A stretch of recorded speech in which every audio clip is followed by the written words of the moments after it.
Seriously, when was the last time you watched a comedy movie that wasn't silly and lame? Is Lady Ballers the same? Or is it finally a fresh air of freedom? Well, I'm here to tell you. So make sure to stick around. Unfortunately, as we all know, comedy movies and even stand-ups are not the same.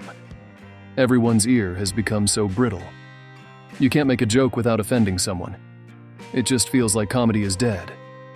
Honestly, how many good comedies have you seen since mid-2000s? How many times have they tried to cancel Ben Stiller and Robert Downey Jr. for Tropic Thunder? How many times have they tried to cancel comedians for jokes they made years ago? Kevin Hart, for example. He was supposed to host the Oscars, which was his dream, but guess what? They found a joke from 10 years before to cancel him. Before watching this movie, I really hoped that finally it was something different. It was and it wasn't. Let me explain. First, let's talk plot, shall we? So, our story starts with this guy named Rob.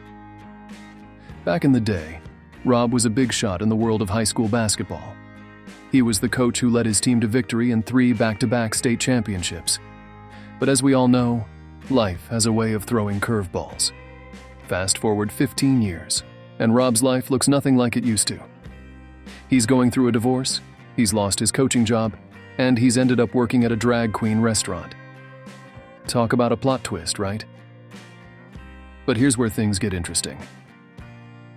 Rob's not the only familiar face at the restaurant. His former star player, Alex, is also working there. One day, due to a series of misunderstandings, people start thinking Alex is transgender. Now, most people would probably try to clear up the confusion, but not Rob. Instead, he sees an opportunity and convinces Alex to compete in women's sports. With Alex on board, Rob gets the idea to bring their old basketball team back together. But this time, they're not just playing for fun. They're competing in a women's basketball league as transgender athletes. It's a wild idea, but it works. The team starts winning games, and before they know it, they're celebrities. If you are enjoying this film review, make sure to give it a thumbs up.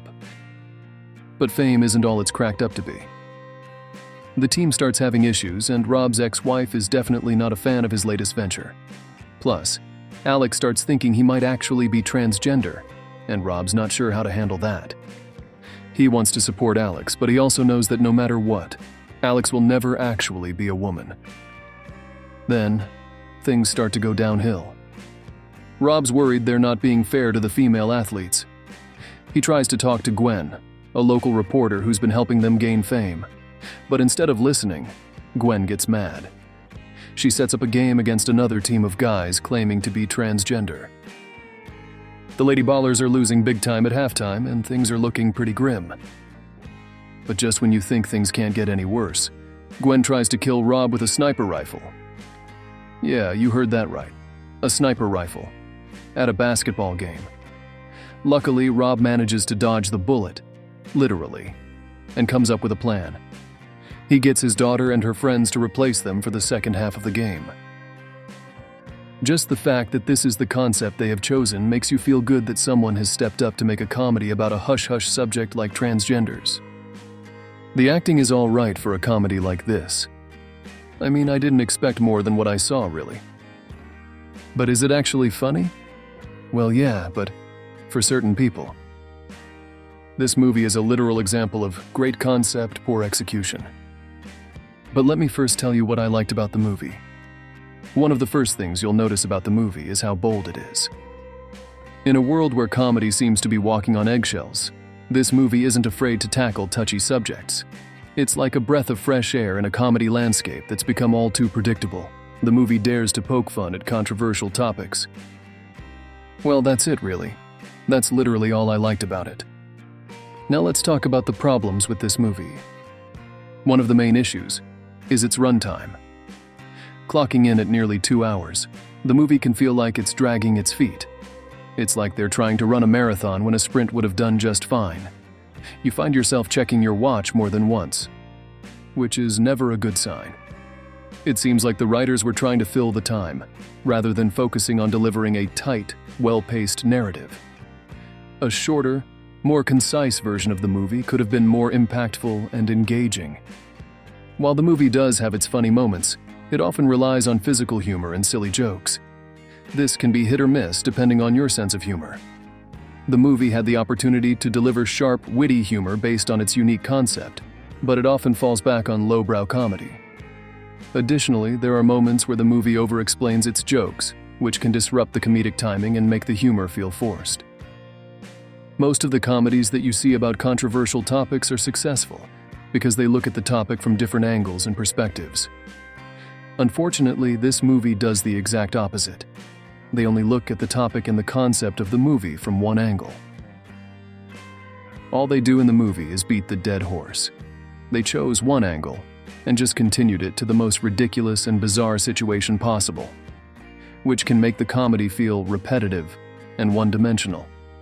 It's like they found one joke that works and kept repeating it, rather than exploring new comedic possibilities.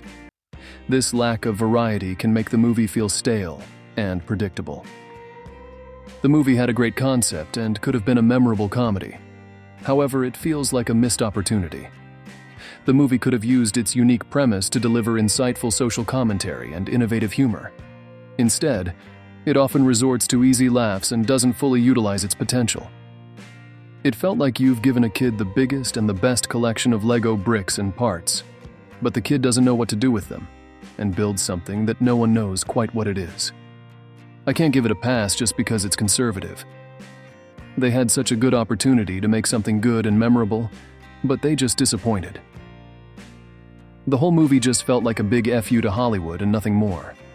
This show is not the first to issue transgender athletes and discuss it very openly.